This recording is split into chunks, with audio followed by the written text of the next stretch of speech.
এবছর আমরা পিকনিকে যাচ্ছি, সবার নাম লেখা হয়ে গেছে। শাহিন, তুই যাবি তো? হ্যাঁ স্যার আমি যাবো তো স্যার, কে বলেছে যাবো না স্যার, আমি যাবো। ঠিক আছে, শাহিনের নামটা লিখে দে। স্যার কত টাকা করে লাগবে? 700 টাকা লাগবে।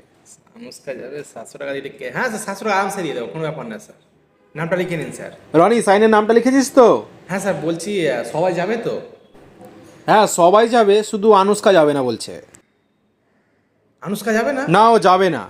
কেন, কি হয়েছে? ও না গেলে কি হবে? না না এমনি জিজ্ঞাসা করছি, ও এমনি শুধু জিজ্ঞাসা- আনুষ্কাই যাবে না, বুঝলি?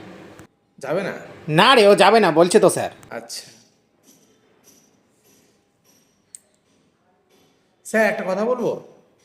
আবার কি হলো বল। স্যার আমি বলতে ভুলে গেছি, যেদিন আপনি বললেন না 5 তারিখ পিকনিক হবে, ওই দিন আমার বন্ধুর সাথে প্ল্যান হয়ে গেছে ঘুরতে যাওয়ার, বন্ধুদের সাথে পিকনিক।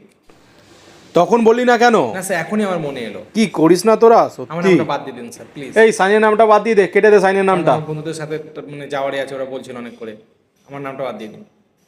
ঠিক আছে স্যার, কেটে দিয়েছি।